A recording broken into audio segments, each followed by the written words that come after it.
Olá pessoal, sou Thiago Pittini, drapple.com.br, bem-vindo à história da Apple. Esse é o 11º capítulo e a gente parou aí no lançamento do Macintosh, depois falamos um pouco da relação do Jobs com o Scully, né, aquele namoro para trazer o cara para a empresa, e a gente parou mais ou menos por ali, então no final nos idos de 84, 85, né.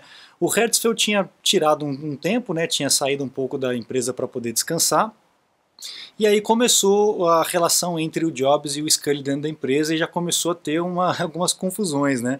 Já na primavera de 85, o Scully queria maximizar os lucros, né? Aumentando o preço do Macintosh, e o Jobs achava que essa estratégia estava errada, que devia o preço ser mais barato para poder ganhar mercado e tal. O Jobs achava que o Scully nunca tinha se enamorado se apaixonado pelo produto, né? Então a visão era como se fosse uma garrafa de Pepsi mesmo. E o Jobs, aquilo ali era o filho dele, né? Era uma obra artística, tanto que tinha assinatura das pessoas dentro da máquina, né? Então era uma ligação assim espiritual, inclusive, né? Eu diria assim. O Jobs disse aqui, inclusive, né? Tentei lhe ensinar os detalhes da engenharia, mas ele nunca se interessou. E para o Scully, o problema do Jobs era aquele temperamento maluco dele, né? Quando não estava mais no modo namoro ou no modo manipulação, achava as atitudes dele bastante grosseiras, né? Para vocês terem uma ideia, o Al Alcorn da Atari, lembra do Alcorn da Atari? Ele diz assim, ó, o Scully acreditava em manter as pessoas contentes e se preocupava com os relacionamentos. O Steve não dava a menor bola para isso, mas se importava com o produto de uma maneira que o Scully jamais conseguiria. E aí era esse que é o grande problema, né? Isso que não ia fazer, não ia dar certo, não ia funcionar de forma nenhuma, né?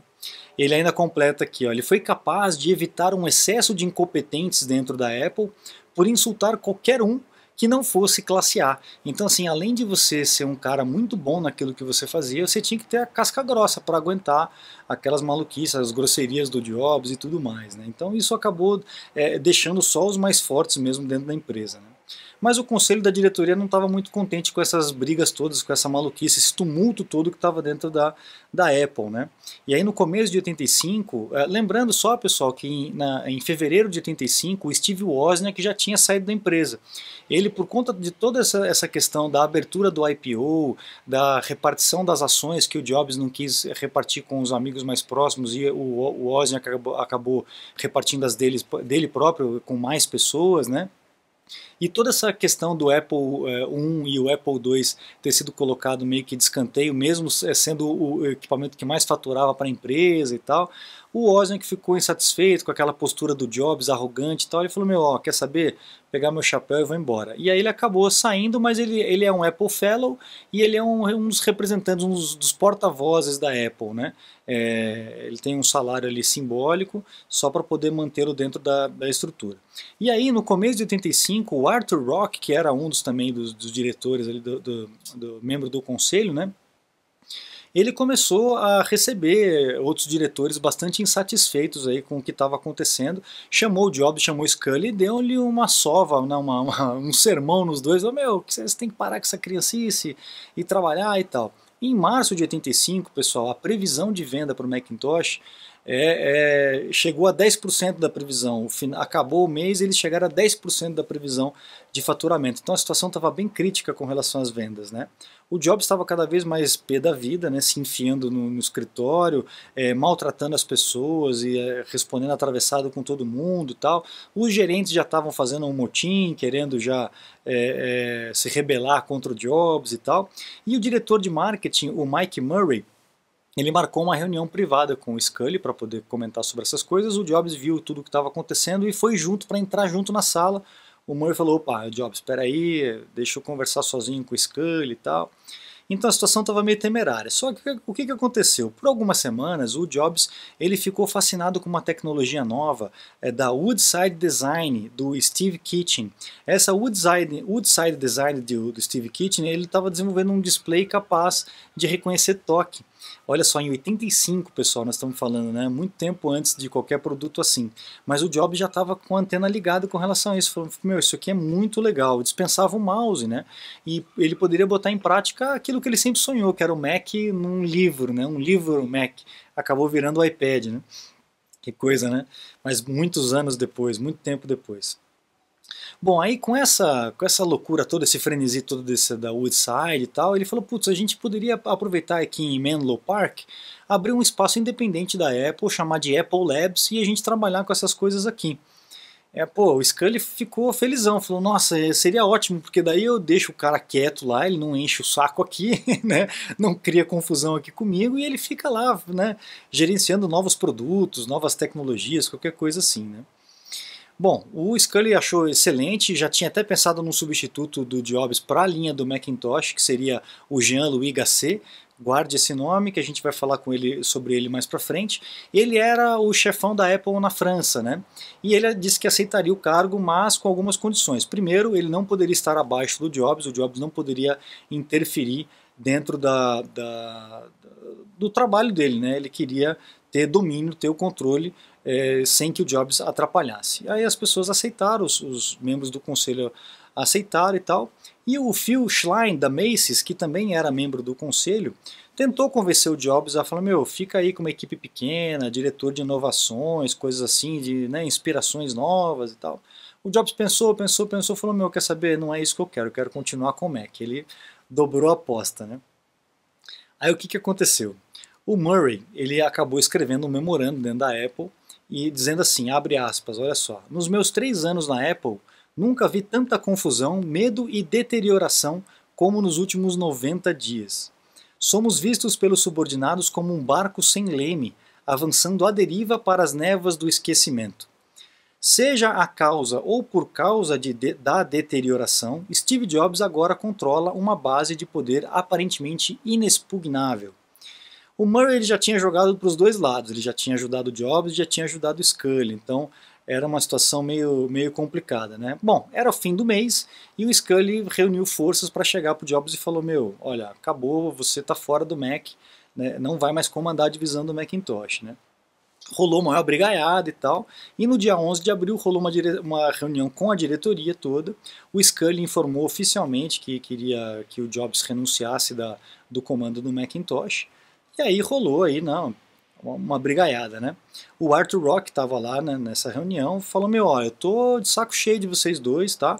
Primeiro você, Scully, por não ter tido fibra para assumir o comando nesse último ano, e depois você, Jobs, por agir como um moleque mal criado e petulante, né? Meu, lavando roupa suja, né? Tipo família, né? E devia reunir separadamente com os dois e decidir o que eles vão fazer. Então foi isso que eles resolveram. O Jobs saiu da sala, e aí o Scully falou o seguinte, olha, vocês podem me respaldar e aí eu assumo a responsabilidade por dirigir a empresa. Ou então a gente não faz nada e vocês vão ter que encontrar um outro presidente executivo porque eu estou caindo fora. Aí o que aconteceu? A diretoria deu apoio unânime para o Scully, obviamente, né? O Jobs ficou uma arara, né? E aí a atitude do Jobs com relação ao Scully começou a oscilar, né, a extremos. Ele andava por ali xingando, né, amaldiçoando o cara, falando mal dele para todo mundo. Ao mesmo tempo ele ia lá e lambia o cara, pedia por favor para voltar e tal, né. Para você ter uma ideia, quando a equipe do Mac ia fazer algumas apresentações de modificações e tal para o Scully, para os diretores, os dirigentes da Apple, né, o Jobs ainda participava, ficava no fundo da sala, ele não tinha ainda cedido o controle total da divisão, né, e ele atrapalhava a reunião, discordava, enfim, né, fazia uma bagunçaiada toda, né. Até que chegou um dia de uma reunião que ele chegou pro Scully e falou, cara, por favor, me desculpa, deixa eu voltar, deixa eu fazer e tal. E o Scully falou, não, cara, na frente de todo mundo, falou, não, não vai rolar, você não vai voltar não, vamos ficar do jeito que tá. E aí o que ele fez? Ele começou a angariar a turma de baixo. Então ele pegava a turma da equipe do Macintosh e ia nesse Nina's Café aí no Woodside para poder jantar e trazer a turma pro lado dele, né? A turma mais de baixo pro lado dele. E nesse mesmo momento a Apple tinha obtido o direito de exportar para a China. Então o Scully falou, opa, eu preciso ir para lá, né? CEO, sou presidente, eu vou lá abrir mercado e tal. O que aconteceu? O Jobs estava preparado para, na hora que o Scully fosse para a China, ele chegar lá com o pessoal que ele tinha angariado junto do conselho e virava a mesa, né? E aí ele começou a comentar, comentou com o Murray, comentou com o Jay Elliott, que era diretor de recursos humanos na época, e o Jay Elliott falou na cara do Jobs, falou, meu, isso não vai funcionar, os caras do conselho não estão pro teu lado, eles estão defendendo o Scully, cara, não adianta você fazer um negócio desse. E o Jobs acabou falando para o tal do Jean-Louis Gasset, que ia substituir ele mesmo. Olha só, cara. O que, que aconteceu? O Gasset, junto com o Scully, foi convidado pelo Al Eisenstadt, o advogado-geral da Apple, para, né, ir lá em casa, num churrasquinho, traz a família e tal. E aí o Gasset chegou pro Eisenstadt e falou, meu, olha, o Jobs vai dar o golpe aí no Scully amanhã o Scully está indo para a China e tal, e ele vai virar a mesa. O Eisenstadt falou, Gasset, você tem que falar pro Scully, cara, fala agora com ele, né? E ele acabou contando. E o Scully, obviamente, cancelou a viagem. No dia seguinte, na reunião, o Jobs, quando entra na sala, tá o Scully lá sentado na frente da mesa. E aquela situação de faroeste, né? Eu fico imaginando aquele feno correndo ali, aquela situação, um olhando pro outro com cara de ódio e tal. E aí o Scully olhou bem pro Steve e falou, meu, chegou ao meu conhecimento que você quer me tirar da empresa e eu gostaria de perguntar para você se isso é verdade.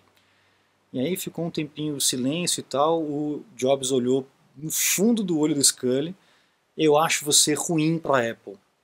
Eu acho que você é a pessoa errada para dirigir a empresa. Você realmente devia deixar essa empresa. Respondeu devagar e um tom frio. E aí todo mundo ficou gelado, porque ficou aquela situação tensa, né? Ninguém se mexia, todo mundo estátua lá.